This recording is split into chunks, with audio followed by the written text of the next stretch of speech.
Okay, listen, we can't say too much yet, but Amanda and I have been secretly renovating the entire Brave New Teaching world behind the scenes.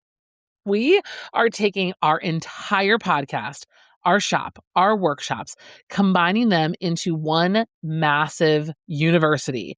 It's going to change how you plan your entire year. It really is, but we need help testing the new platform. So if you want a sneak peek and the lowest price that it will ever exist, get on our beta waitlist right now at bravenewteaching.com/waitlist. Seriously, you guys, go now. bravenewteaching.com/waitlist. Let's go. Well, hello and welcome back to Brave New Teaching and welcome to our little team meeting this week. Friends, this is Marie. It's going to be a solo episode, just me today. And I am recording on my prep period because that is just the life of a showgirl. You know what I mean? And I've wavered quite a bit. I have quite a few different articles actually that I was going to look at and talk to you about. And I couldn't make a decision as to which one I went, like ed tech, the rise and fall of ed tech and looking at like going back to paper. And we've talked about that quite a bit. I especially have talked about that quite a bit. And then I went, as a teacher, is that something that I actually want to listen to right now? I don't think so. I think right now what I want to talk about is what I can control in a world that is completely out of my control. So let's take this team meeting to be a little pep talk for us. What can we control? Like I'm going to, use my years in therapy, use my tools and try to pay it forward. Not that I am in any way licensed therapist or other such mental health provider, but I, fill all of these roles and wear all of these hats in my classroom. As I know, so do you. So maybe even maybe I should talk about some of the conversations I've been having with some of my students and just the ways that I have found can navigate them without lying or being toxically positive and without B, just going down the spiral. Like I just want to be a solid place for my students to land where they feel safe, but also know that like the real world is still here with us. I don't know if that made any sense, but we'll find out in a moment. Let's just go ahead and cue the music. You're listening to Brave New Teaching, and we are so much more than a podcast. We give teachers the inspiration, support, and tools to challenge the status quo. I'm Amanda, and I'm a former English teacher from Illinois. And I'm Marie, and I'm a high school teacher from Southern California. Join us after the show and happy hour to extend your BNT experience with instant access to our resources, workshops, and courses. Visit shop.bravenewteaching.com/happy hour to join us today. We're so glad you're here. Enjoy the show. So in my district, in, early to mid March, it is what we call CRF season, course request form, which means that my students are, dilly-dallying their way, not really dilly-dallying. Actually, there's two types of kids. Some are dilly-dallying and trying to ignore it, that it'll go away, that they don't have to select their courses for next year and it'll just happen magically without them, which it will, and then they're not going to like their courses. Or they are absolutely obsessed. Like obsessed to the point of like, oh, yeah, this is unhealthy. You need to let it go a little bit. Like it's just high school. And that's from me, a lifelong high school educator. Like it's just high school. Your AP or honors class is not going to make you a happier, more fully functioning 35-year-old. Like it's not that deep. And I know it is important, but I also know that, if you've made it this far in my rambling, you're my people and you get what I'm saying, that the difference between an honors sophomore English course and a regular sophomore English course is just not going to get you that promotion when you are 37. Like that's not the thing. And I also know that their perspective of our students is so limited to their short time that they have had so far in this earth. Oops, sorry. I'm in my costume storage room at my school and my foot just went into a full bag of hangers. So that was fun for you. I'm like legitimately just hiding amongst the racks of clothing because we are getting ready to get all of our cast fitted for guys and dolls. So there are a lot of vests and coats around me, and many of them are plaid. Anyways, back to business. So I have a couple of kids who are particularly obsessed. And a lot of it is that they are focusing so hard on the things that they can control.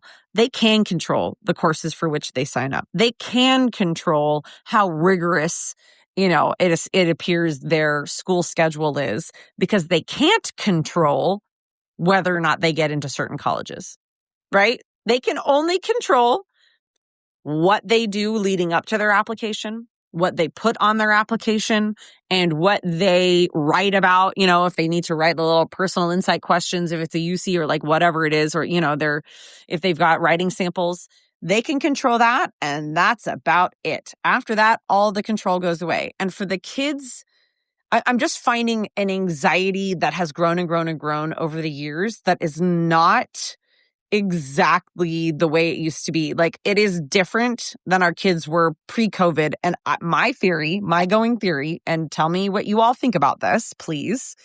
My theory is that with COVID and with all of the, and I use air quotes, grace that we were encouraged, required. And I mean, I understand why, but to give students and quote unquote ourselves, even though we didn't really get much grace, when it came to assignments and being able to redo assignments and being able to turn things in and just jump through hoops for points instead of learn, do however you did, and then learn to do better the next time, we have created kids who have grown up thinking they can just redo stuff. And I think that they're like these particular kids who are like, I have to do this because then college will look at it and they will think that I'm this or that or the other if I don't take all of my AP classes and all of the things and do all of the extracurriculars and have a job and volunteer. Again, not anything new. This has always existed, but I'm seeing it more and more prevalent, and I am seeing it to an increased depth with kids. And I think it's because they realize that there aren't any do-overs and they don't know how to do that. Like, they have not been trained to take each success or failure or whatever it is in between of like a test or an assignment or a paper and learn from that to do better the next time. They have not had as many opportunities as kids in previous years did, because that was just how we all learned. You did well or you didn't. And you either figured it out for the next time or you didn't, right? Like, that was the process. A lot of the kids who were, with us during online learning and like coming back from online learning, they just didn't have that. And so that's my going theory. I have nothing to prove it. Like, I have no data other than my lived and working experiences with real live children, because I have been doing this full time the whole time, as many of you have as well. That leads me to the conversations that I have with them. And I say, listen, what is the end goal? If the end goal is college, what program? This may very well change, but like, what is it that you want to go to? Great. What are their requirements? What does it cost to purchase the thing that you want, knowing that your offer could get turned down? But what do you need to put up to purchase this? Like, I just make it like a budgeting conversation.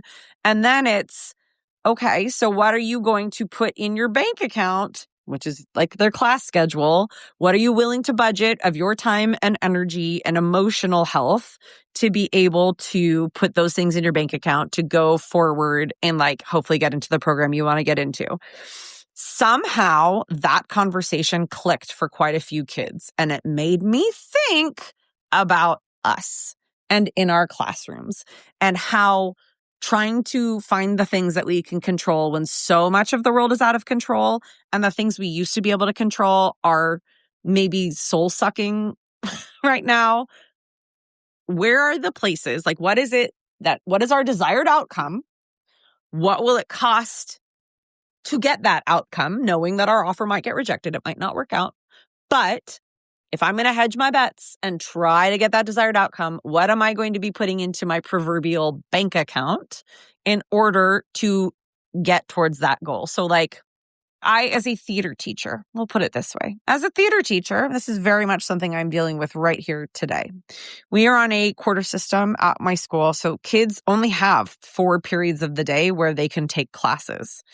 Much to my dismay and quite a few others, they are encouraged, especially sophomore year and beyond, to take a period off at least one term. Because if they're taking APs and they're taking honors, it's great to have that time, blah, blah, blah, blah, blah. Well, as an elective teacher, that decimates my enrollment. When kids are encouraged to take a period off, it decimates enrollment, and it also brings down like our staffing numbers because students are no longer taking 4 classes at a time, even 3 classes at a time. They're taking 3 and 2 classes at a time. And therefore, enrollment in certain courses goes down, which means the need for teachers, instructors goes down, and the ratio snowballs from there. And being that I have a program where students can come in and out of it because they're only going to take 2 quarters at a time, like that's a term, each semester is 2 quarters at a time of like a theater class. We've got a fall show, we've got a spring show. So if they're in the fall show, they might be taking the fall classes. They might not do the spring and the spring, like the spring show and the spring classes. My retention is a constant struggle. And so what I'm trying to noodle in my head is how do I, without becoming my own choir, band, and orchestra, and dance program at our school, which are year long, and kids are able to do very little else because they are stuck in 4 quarters of that course. Don't get me wrong, they love it, but they can't do other things. There's not room to elect to do other things. I am trying to figure out how to create a program that is high achieving, because we are, frankly, these kids are very good and I'm going to keep pushing them to get better and better and better. I want us to be a competitive program. Like I want to start taking us to competitions, but how do I do that if I don't know who's going to be in my class? Because I don't know if they're going to have to take a different course. I don't know what class period it's going to be. And if it backs up to advanced dance, then like 10 kids can't take, you know what I mean? I'm trying to figure out what will it take for my program to feel like it is sustainable and that I'm not constantly doing what I'm doing right now, which is like treading water as fast as I can to try and keep the program open. What am I willing to put in? Well, at this point in time, one of the things that I'm willing to put into the bank account or to like give up, sacrifice basically, is some of my English sections. I love teaching American literature, but in order to keep this program, which I have put my blood, sweat, and tears into as well, and I also love, in order to create something that is going to be self-sustaining, I'm going to have to give up one of the courses that I have built and refined and curated.